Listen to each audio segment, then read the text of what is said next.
With the economy in uncertain territory and the Fed signaling that more rate hikes are coming, markets are faced with a very difficult backdrop than 2022, in my opinion, which was marked by resilient growth, high inflation, and hawkish policy.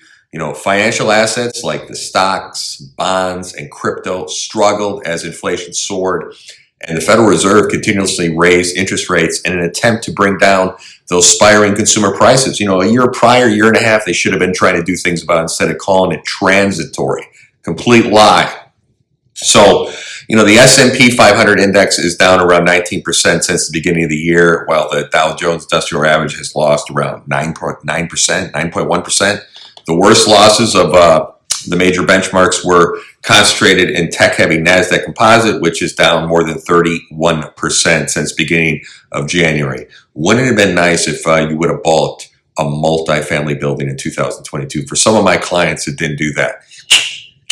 I'm talking to you too, Dad. So let's get into some predictions for 2023. Number one, in my opinion, billions of dollars of new investment commitments will be announced to build chip manufacturing faculties in the United States as the U.S. marks, contingency plans for Taiwan. I was on an interesting conference call. This should have been done a long time ago, ladies and gentlemen. Artificial intelligence, like human intelligence, depends upon both software and hardware. Nearly all of these AI chips, I don't get it.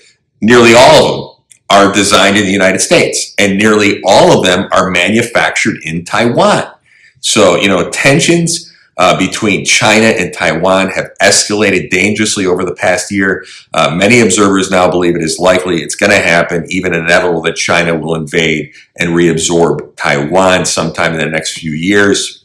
It's going to happen. So I think, based on what I'm hearing and reading, expect to see, more commitments in 2023 as the U.S. seeks to risk the global supply base for critical AI hardware. Yeah, it'd be nice if the U.S. would step up and manage peace through strength, like we should be doing as the global superpower that we are. Number two, AI is going to be kicked into high gear in 2023. For example, GPT-4 will be released in the next couple months, and yes, it will be a big deal. Rumors have been flying recently about GPT-4, the next generation of OpenAI's powerful generative language model. Expect GPT-4 to be released early in the new year and to represent a dramatic step change performance improvement relative to GPT-3 and 3.5.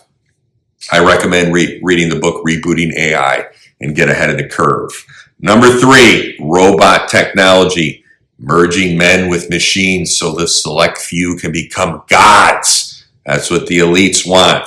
So efforts to develop humanoid robots will attract considerable attention, in my opinion, funding and talent. Several new humanoid robot initiatives will launch. Humanoid robots are fast becoming a reality.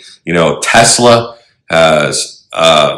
is involved in the humanoid robots. This year they launched its Optimus robot, which debuted at the company's AI Day in September. Elon Musk has said that he believes the Optimus robot will eventually be worth more than Tesla, than the entire car business. Tesla's robot still has a long way to go before it is ready for prime time. But it is time, ladies and gentlemen, for you to think about investing in some robot stocks. Those humanoid machines are going to come and take us all over. Number four, one of the hottest topics in the financial press right now is the prospect of a recession. Despite mixed economic data that has included 2 consecutive quarters, ladies and gentlemen, of negative economic growth. Since World War II, it's happened 10 times, and it's always been a recession, by the way. So the National Bureau of Economic Research, the NBER, has decided we're not quite in a recession territory just yet. Let's get political. We don't want to upset the Biden administration. But recently, a brand new term has been coined to describe the type of recession that might be on the cards. The catchy pasta bowl recession. The name has been given to represent a recession that may be quite long but shallow, like a pasta bowl. Give me a break. We're in a recession, and it's precedent. So please, come on. Number 5, 2023 housing market forecast and predictions. Home buying costs aren't coming down, ladies and gentlemen. After being overwhelmed in the housing frenzy of the recent past, homeowners, sellers, buyers, renters may be underwhelmed in 2023. There is no housing bubble. Mortgage rates rose steeply in 2022, which, when coupled with the massive run-up in home prices, has some suggesting that we are kind of recreating the housing bubble of 2007. But that could not be further from the truth. Over the past couple of years, home prices got ahead of themselves due to the perfect storm of massive pandemic-induced demand and historically lower mortgage rates, which should have never been that low. Home prices went up 44%, and we're greedy now. They go down 30%, it doesn't mean anything. While I expect year-over-year price declines in 2023, I don't believe there will be, like a systemic drop in home values. I've always said it. Furthermore, as the financing costs start to pull back in 2023, I expect that will allow prices to resume their long-term average pace of growth, getting back to some balance in the marketplace, ladies and gentlemen. Number 6, new construction strength will be in rentals. Absolutely. Builders of multifamily units are, in contrast to what we're seeing in single family, more bullish. The numbers of multifamily units to start construction each month has, fairly steadily increased, reaching 8% up from pre-pandemic in October. Elevated multifamily permits also point to a strong vote of confidence and continued demand for rental units despite looming recession fears. We're in a recession, but people with cash, investors, are going to buy multifamily. This confidence will also encourage more construction of build-for-rent homes, as many would be, homeowners will need to continue renting into later life stages, if not unable to qualify and move forward with a purchase of their own. And it's hard for first-time buyers right now, so they're going to have to rent multifamily. Number 7. Biden 2022 health crisis.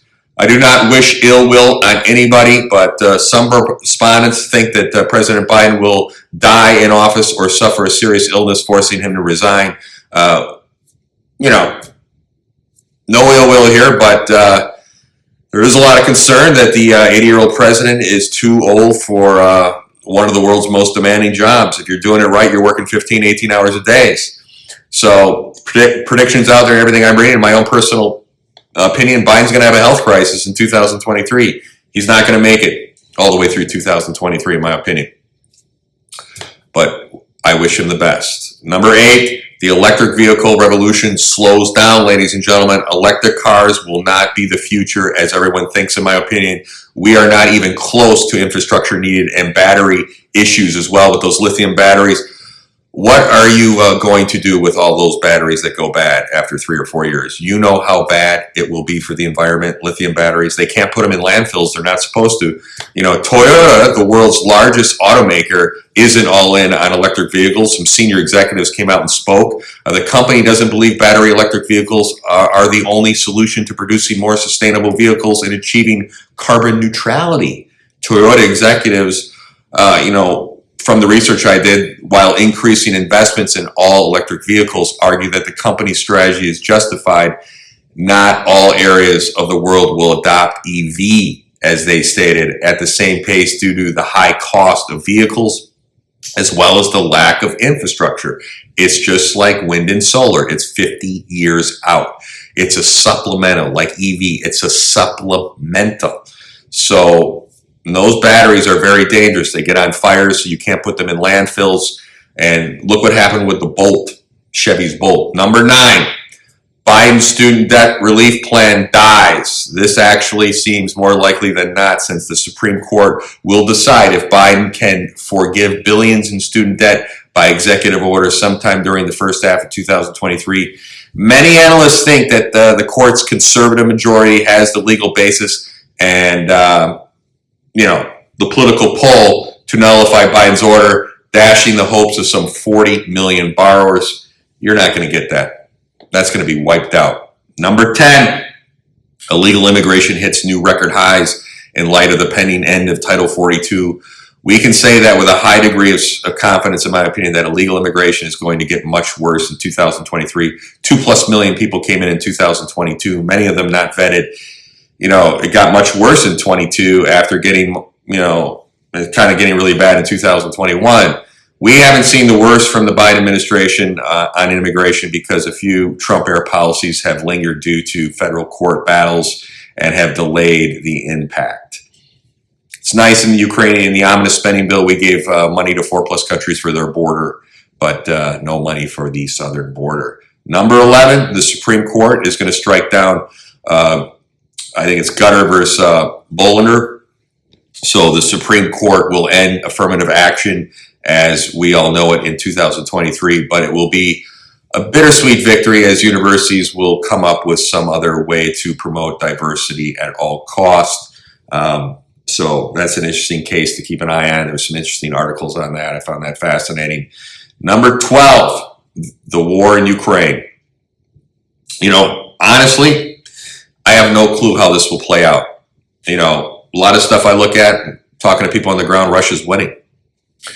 I can see it grinding on for another year in a stalemate. I can also see catastrophic Russian military losses if you follow the media, and even Putin losing power in Russia given the amount of money the West is throwing into this and NATO behind them.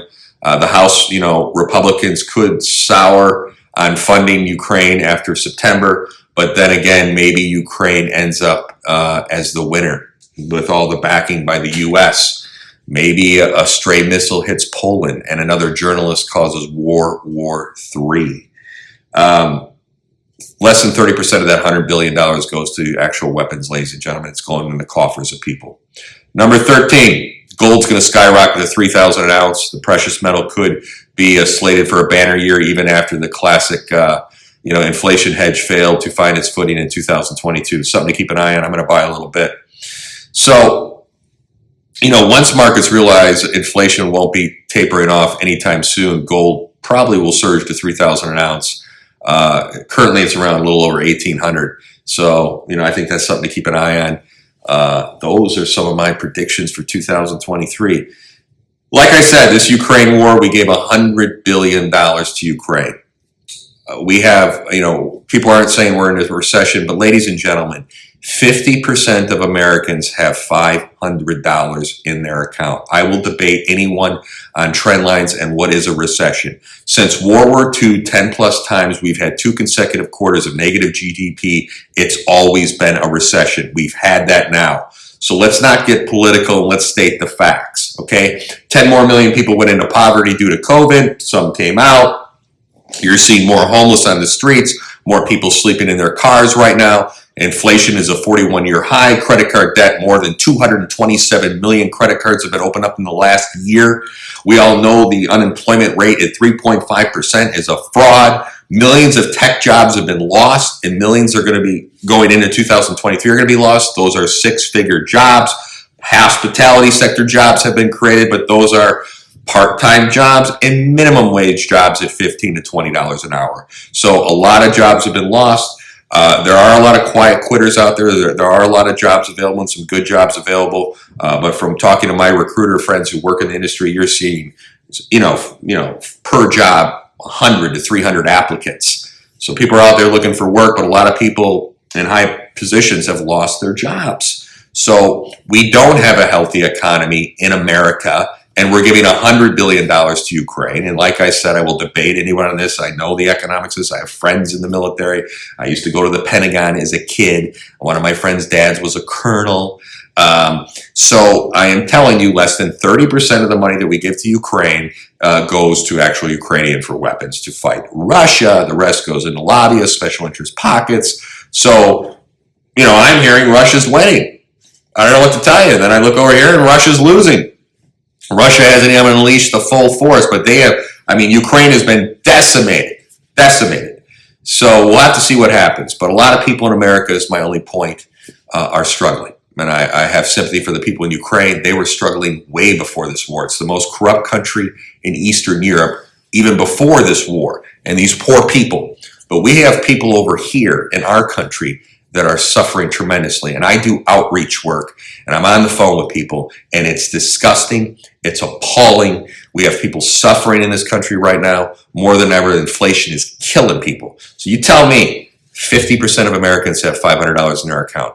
Based on that one stat alone, we shouldn't be giving any money to any country, period. Take care. Have a great new year. Make it a great 2023. We all need to come together to stop this divide and conquer, and need to work together and get God in your life. Take care.